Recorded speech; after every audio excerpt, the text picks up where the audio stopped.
Before we unleash some of the high-octane, heart-pounding action, let's take you into the driver's seat to meet some of the characters that put it all on the line night after night.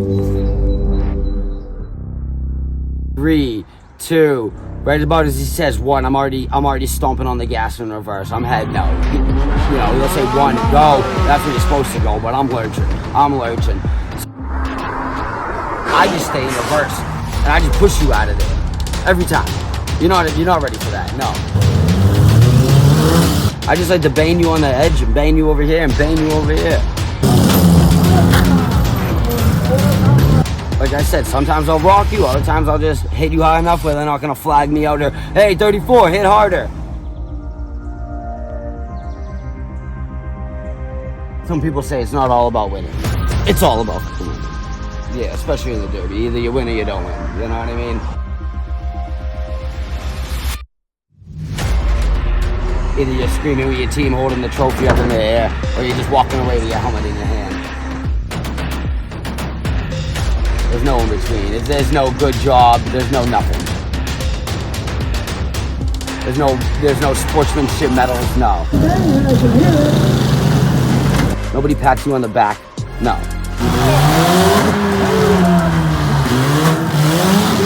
Either you win a trophy and you win some money and you move on, or you just go home.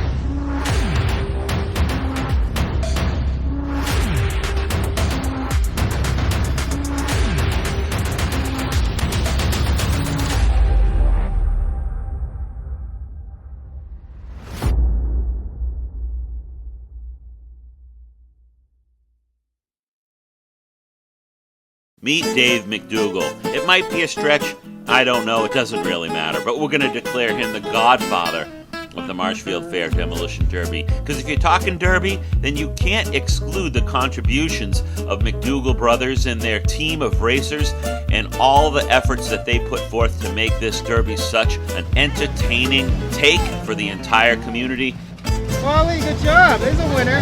And, you know, we decided to go behind the scenes and check out what it takes to get a car ready. And we're going to find out a little bit more about how this operation goes down. And, you know what? Have a little fun in the process. Because, let's face it, it is the Demolition Derby. We're getting all the inside tips on the... I can't give you all the secrets. We don't want all the secrets. This was a car response. This was one of our friends who passed away. And we were going to race this car, but then COVID hit, and so now it gets to go in tonight. So maybe it has some good karma with it. You know? Where does the inspection sticker go? Yeah, it's on the windshield there. Yeah. Very clean windshield. Yeah. It's also a good point to take the airbags out because. Oh yeah, that would make sense. It does happen to explode. You know, why won't you do this again? Well, I mean, when you start to have children. It's time to kind of hang the skates up or whatever they say. You would think before children would be where you want to not do this because you could risk not having children by, you know, you don't want to demolish those derbies, you know what I mean? You don't want to pop those tires. You don't want to blow those lug nuts. No. I got a million of them, you know. We're going to mount a GoPro car. It's not going to sit good on the hook. You know? No. This is gonna... Or the trunk. Alright.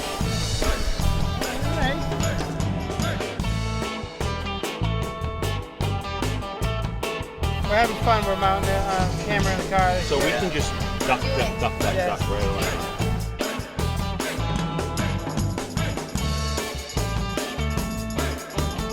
So it goes something like that. Oh, yeah, that's good. Yeah? Yeah. Oh, yeah. That's the shot right there.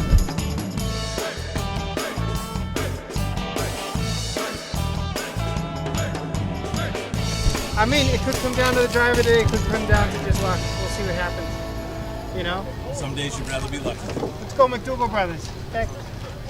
Okay, so this is what we're doing.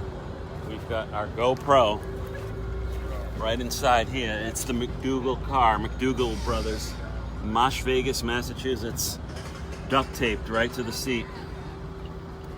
We'll see if this bad boy survives. What's up, Brian? No, we're good. We mounted a GoPro in for you today. I got so. a GoPro on this too. Oh, that's good footage. That's awesome. What's your strategy? I'll do like a little bit. My strategy. So your strategy when you get out there, and obviously. Well, so you obviously got to protect the front, right? Because front wheel drive, engine, everything.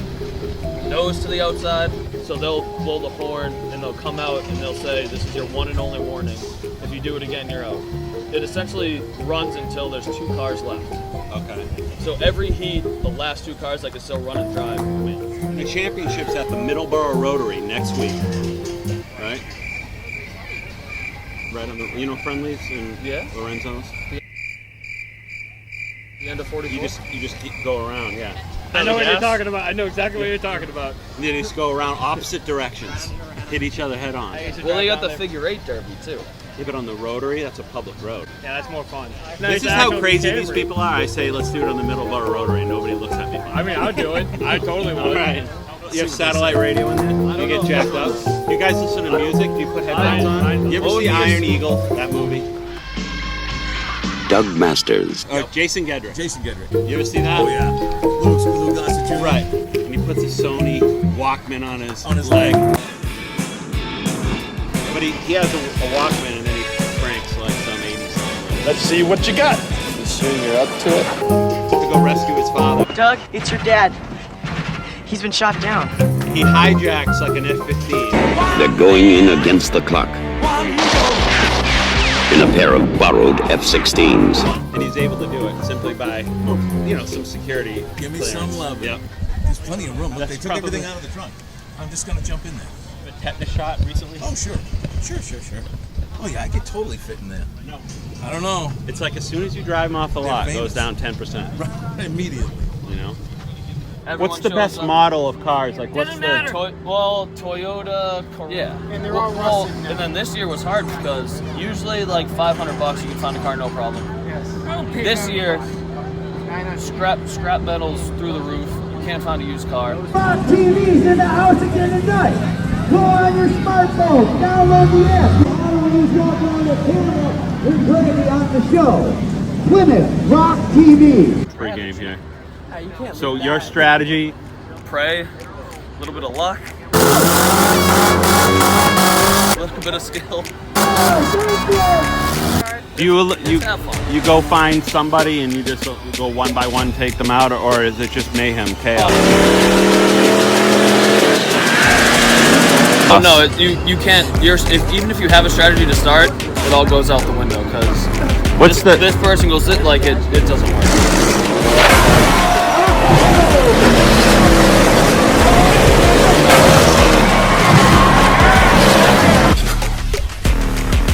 Going into it, you can have a game plan, but then out the window, it's just It's like a battle royal. you just gotta play the field and like see what's going on.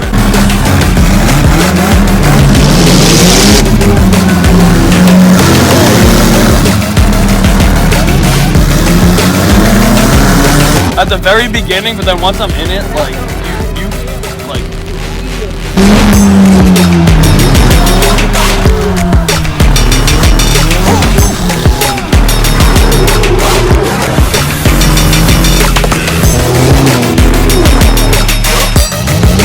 Focus on everything, and then like there's nothing else. Like you don't hear the crowd at all.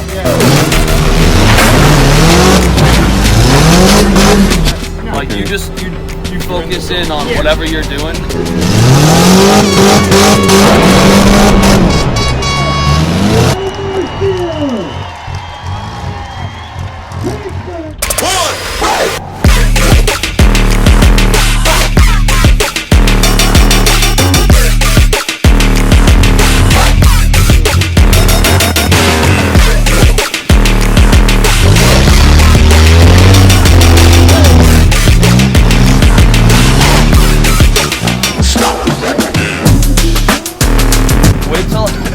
Wait till you walk around the car after. It's like, you thought, and you're sore the next day.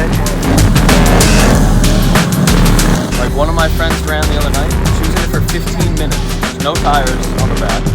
The whole thing smashed. No brakes in it. Like how are they still running?